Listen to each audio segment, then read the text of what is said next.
ओम श्री गणेशाय नमः। हर हर महादेव। वैशाख मास की शुक्ल पक्ष की सप्तमी के दिन नर्मदा नदी में स्नान क्यों करना चाहिए एवं वैशाख शुक्ल पक्ष सप्तमी के दिन का महात्म्य श्री शिव महापुराण चतुर्कोटि रुद्र संहिता के प्रमाण के साथ 5वें, 6ठे, 7वें अध्याय में वर्णित किया गया है, जिसे शिव कृपा और गुरु कृपा से आप तक पहुंचाने का प्रयास किया गया है। 5वां अध्याय श्री शिव महापुराण चतुर्कोटि रुद्र संहिता के अंतर्गत नंदिकेश्वर महात्म्य। सूत जी बोले, कलिंजर नामक सुंदर पर्वत पर नीलकंठ महेश्वर लिंग रूप में सर्वदा विद्यमान है, जिनके दर्शन और नीलकंठ नामक तीर्थ में स्नान करने से सारे पापों का नाश हो जाता है। इसी प्रकार रेवा के तट पर जितने शिवलिंग है उनकी तो संख्या ही नहीं है और वे सभी सुख के देने वाले हैं, और रेवा तो स्वयं ही शिव स्वरूपा है, जिसके दर्शन मात्र से समस्त पापों का नाश हो जाता है तथा उसमें जितने भी पाषाण है सभी शिव स्वरूप है। इसी प्रकार आर्तेश्वर, परमेश्वर, रामेश, कुमारेश्वर, पुंडरीकेश्वर, मांडकेश्वर और तीक्ष्णेश नामक शिवलिंग भी उसी रेवा के तट पर विद्यमान है, जिनके दर्शन मात्र से सब पापों का नाश हो जाता है। ऐसे ही नर्मदा के तट पर धुंधुरेश्वर, शैलेश्वर, कुंभेश्वर, कुबेरेश्वर, सोमेश्वर नामक शिवलिंग प्रसिद्ध है, परंतु रेवा के तट पर जो नंदिकेश्वर नामक शिवलिंग है उसका तो और ही महात्म्य है। रेवा के पश्चिम तट पर कर्णिकी नामक नगरी है, जहाँ किसी उत्तम वंश के श्रेष्ठ ब्राह्मण ने अपनी स्त्री को अपने दोनों पुत्रों को सौंपकर काशी को गमन किया था और काशी में ही वह ब्राह्मण मर गया। जब उसके दोनों पुत्रों ने यह वृतांत सुना तो उसका पिता का यथोचित सब कर्म किया और स्त्री ने कुछ धन को अपने अंतिम कर्म के लिए छोड़ सारा धन दोनों पुत्रों में बांट दिया। कुछ काल व्यतीत हो जाने पर उस ब्राह्मणी के भी मरने का समय आया, तो अनेक पुण्य करने पर भी उसके प्राण न निकले। इससे उसके दोनों पुत्रों को चिंता हुई और उन्होंने अपनी माता से कहा कि हे माता, क्या और कुछ शेष रहा है जो कि तुमको इस समय अत्यंत कष्टदायक हो रहा है? उस व्रत को हमें बतलाओ, हम उसे सहर्ष करेंगे। तब पुत्रों का यह वचन सुन उसने कहा कि थोड़ा बहुत व्रत शेष रहा है, यदि उसे कर दोगे तो मैं सुख से मरूंगी। तब बड़े पुत्र ने माता से उस व्रत को पूछा।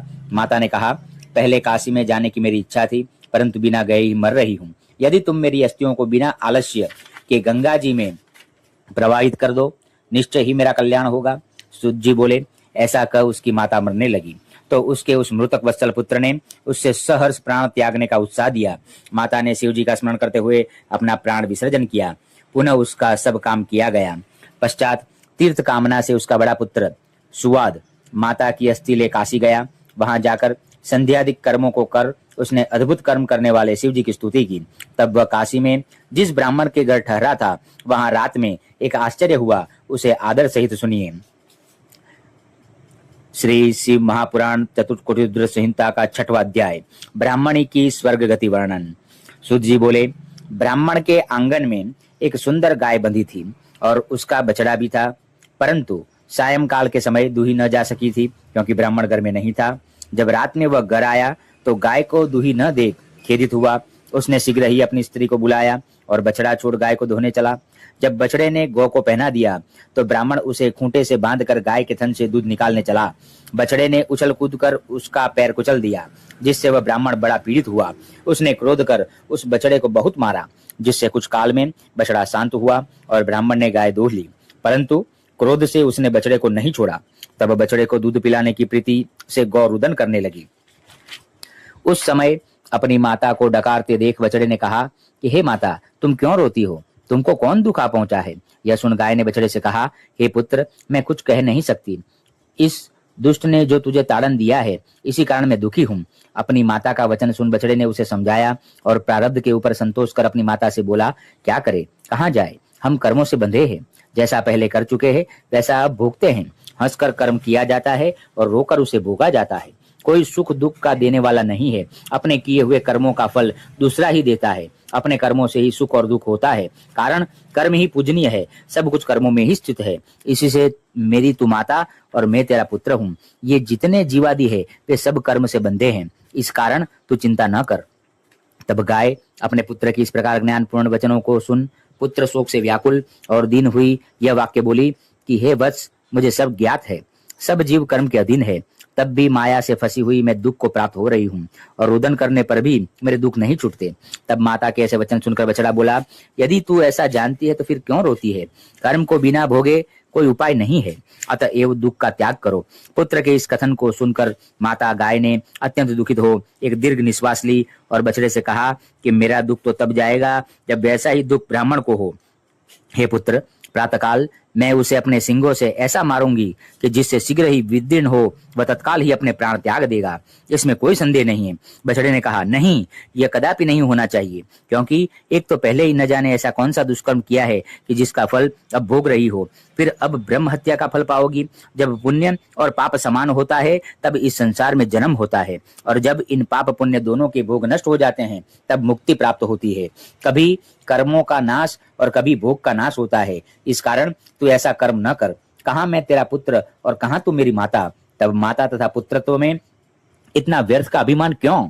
न कोई किसी की माता और न कोई किसी का पुत्र। कौन माता है, कौन पिता है, कौन स्वामी, कौन स्त्री? कोई भी किसी का नहीं है। सब अपने किए हुए कर्मों का फल भोग रहे हैं। गौ ने कहा, यह जानते हुए भी माया मुझे नहीं छोड़ रही है। तेरे इस दुख के बदले मैं उसे घोर दुख दूंगी। फिर इस ब्रह्म हत्या के लिए मैं उस स्थान को जाऊंगी जिसे मैंने देखा है, ब्रह्म हत्या से मुक्त हो जाऊंगी। तब माता के ऐसे वचनों को सुनकर बछड़ा मौन हो गया और कुछ नहीं कहा। हे मुनीश्वरों, उन दोनों माता पुत्र की वार्ता सुनकर उस यात्री ब्राह्मण को बड़ा आश्चर्य हुआ और वह सोचने लगा कि अब इस अद्भुत समाचार को प्रातःकाल देखकर ही जाऊंगा तथा ब्रह्म हत्या विनाशक स्थान को भी देखूंगा। यह ब्राह्मण भी तो बड़ा ही मातृभक्त था। प्रातः होने पर उस गुरु का स्वामी उठा और ब्राह्मण को जगाने लगा और बोला कि अब तुम क्यों सो रहे हो?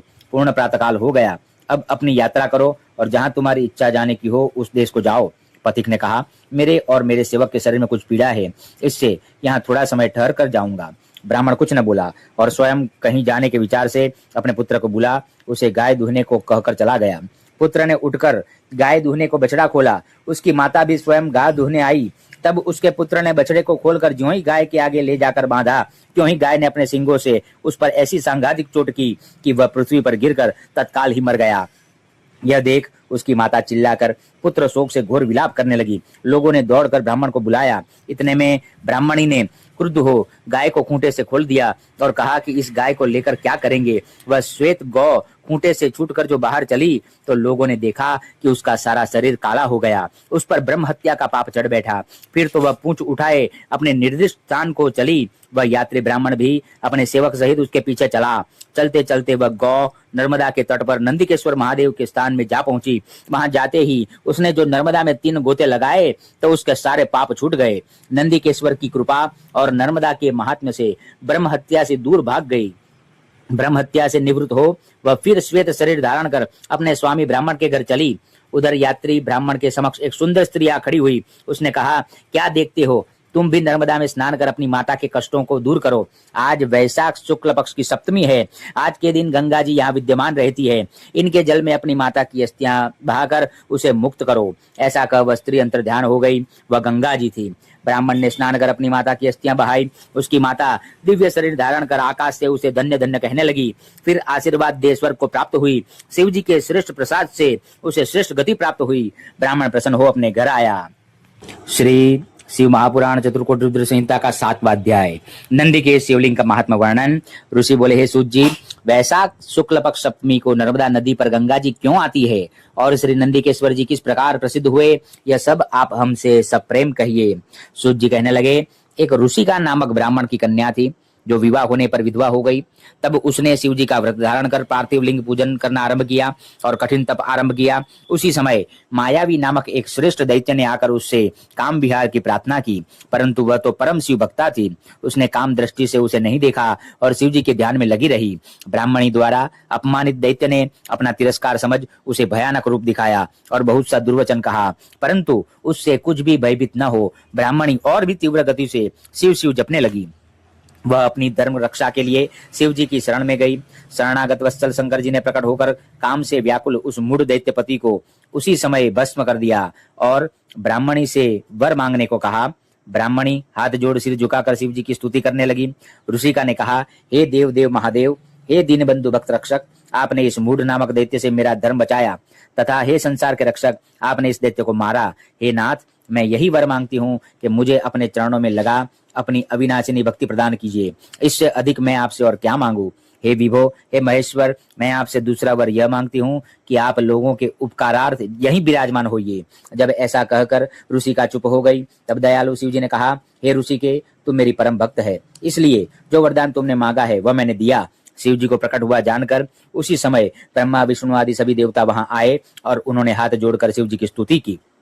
गंगा जी ने भी प्रकट होकर ऋषिका को आशीर्वाद दिया। पश्चात शिव जी वहां अपना पार्थिव लिंग छोड़ अंतर्ध्यान हो गए और ब्रह्मादिक देवता तथा गंगा जी भी उस साध्वी की प्रशंसा कर अपने स्थान को चली गई। उसी दिन से वह स्थान उत्तम तीर्थ हो गया। सर्व पाप विनाशक नंदिकेश जी भी इस जगत में प्रसिद्ध हो गए। जो मनुष्य वैशाख शुक्ल पक्ष की सप्तमी को यहाँ स्नान कर नंदिकेश शिव की पूजा करता है, उसके ब्रह्म हत्यादि के सभी पाप छूट जाते हैं। वैशाख मास की शुक्ल पक्ष की सप्तमी के दिन गंगा जी नर्मदा नदी के तट पर विद्यमान रहती है, इसलिए प्रारब्ध में मनुष्य से यदि कोई भी गौ हत्या या ब्रह्म हत्या हुई हो तो वैशाख मास के शुक्ल पक्ष की सप्तमी के दिन नर्मदा नदी में स्नान करने से साक्षात गंगा जी में स्नान करने का फल प्राप्त होता है और प्रारब्ध के गौ हत्या या ब्रह्म हत्या के पाप में से छुटकारा मिलता है।